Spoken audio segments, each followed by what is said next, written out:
Assalamualaikum warahmatullahi wabarakatuh. Perkenalkan, nama saya Ba'dia S. Jou, mahasiswi STKIP Muhammadiyah Kalabahi, jurusan PGSD semester 7. Tujuan saya membuat video ini yaitu untuk memenuhi tugas mata kuliah saya, bimbingan dan konseling. Adapun materi-materi yang saya akan bahas di sini yaitu yang pertama tentang makna bimbingan dan konseling.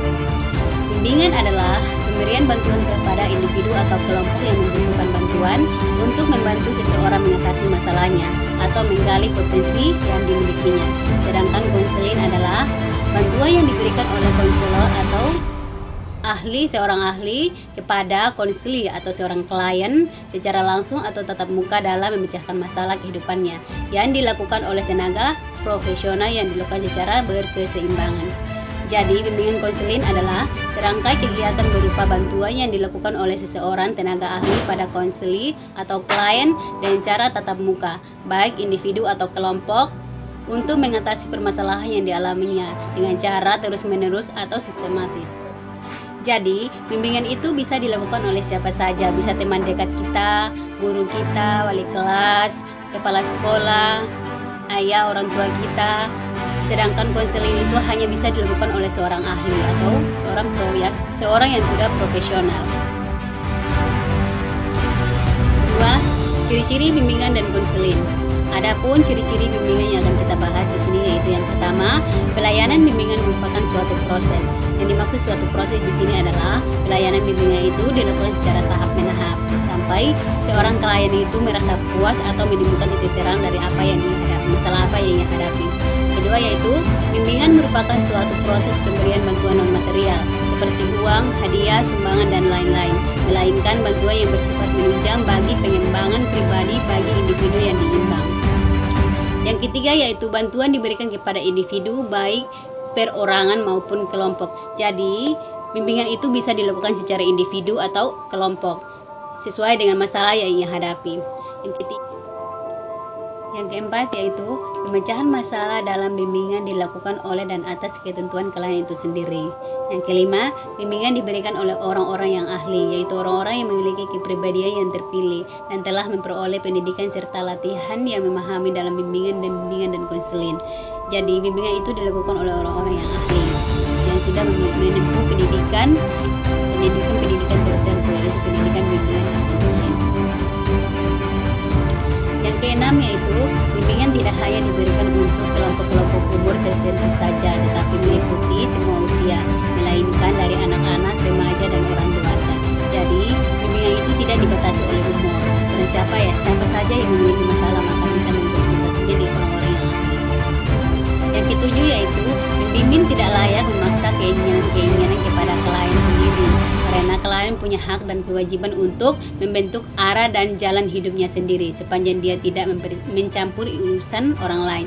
Jadi seorang pembimbing itu tidak boleh memaksa atau mengarahkan hak-hak seorang klien, biarkan dia yang menentukan hidupnya sendiri.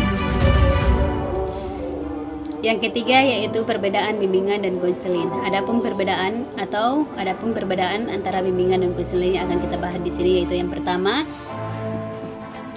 bimbingan merupakan nasihat atau informasi relevan yang diberikan oleh atasan untuk menyelesaikan masalah atau mengatasi kesulitan, dikarenakan dikenal sebagai pedoman. Sedangkan konseling mengacu pada saran profesional yang diberikan oleh seorang konselor kepada seorang untuk membantunya mengatasi masalah pribadi atau psikologis. Yang kedua, bimbingan bersifat perspektif, sedangkan konseling cenderung penyembuhan atau perbaikan. Yang ketiga, bimbingan membantu orang tersebut dan memilih alternatif terbaik, sedangkan konseling cenderung mengubah perspektif untuk membantunya mendapatkan solusinya sendiri. Yang keempat, bimbingan adalah proses komprehensif yang memiliki pendekatan eksternal, sedangkan konseling berfokus pada analisis masalah yang mendalam sampai klien memahami dan mengatasi sepenuhnya. Yang keempat, bimbingan adalah proses komprehensif yang memiliki pendekatan eksternal, sedangkan konseling berfokus pada analisis masalah yang mendalam sampai klien memahami dan mengatasi sepenuhnya. Kelima yaitu bimbingan diambil pada isu-isu terkait pendidikan, karir, sedangkan konseling diambil ketika masalahnya terkait dengan masalah pribadi dan sosial atau psikologis.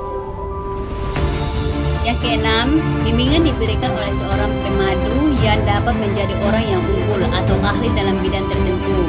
Sedangkan konseling yang disediakan oleh konselor yaitu memiliki keterampilan tingkat tinggi dan mengalami pelatihan yang profesional.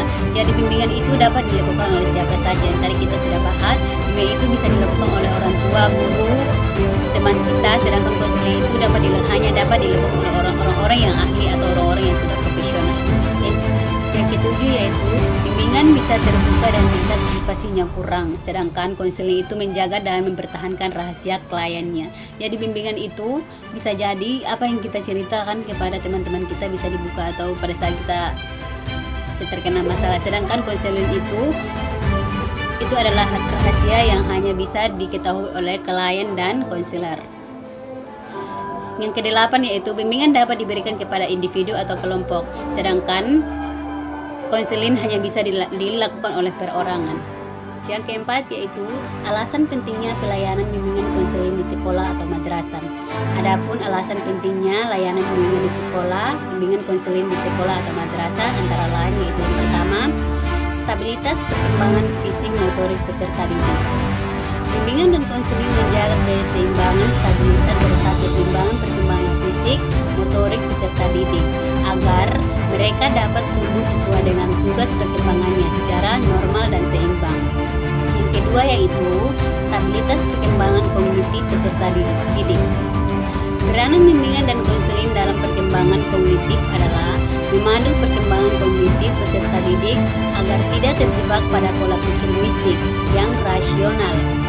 Maka dari itu, perkembangan kognitif peserta didik masih sangat sensitif sehingga mudah meyakini segala hal tanpa melalui pemahaman yang benar. Sehingga peranan bimbingan konseling sekaligus sebagai konselor memadu perkembangan kognitif peserta didik tanpa tahap demi tahap sehingga mampu berpikir secara logis dan rasional. Yang ketiga yaitu perkembangan sosial emosional, perkembangan sosial emosional. Yang ketiga yaitu perkembangan sosial emosional peserta didik. Perkembangan sosial berkaitan dengan peningkatan dalam hal interaksi peserta didik dengan orang lain melalui orang tua, saudara, teman-teman, teman bermain, juga masyarakat luas. Sedangkan perkembangan emosional adalah luapan perasaan ketika anak berinteraksi dengan orang lain. Peranan bimbingan dan konseling berkembang secara emosional ialah mengatasi perilaku sosial peserta didik sejak dini dan memberikan terapan psikis agar peserta didik mengalami masalah dapat mengandalkan ketika peserta didik mengalami masalah, peserta didik dapat mengandalkan emosinya. Baik, itu saja penjelasan sedikit dari saya. Kurang dan lebihnya saya mohon maaf. Wabillahi taufiq wal hidayah. Wassalamualaikum warahmatullahi wabarakatuh.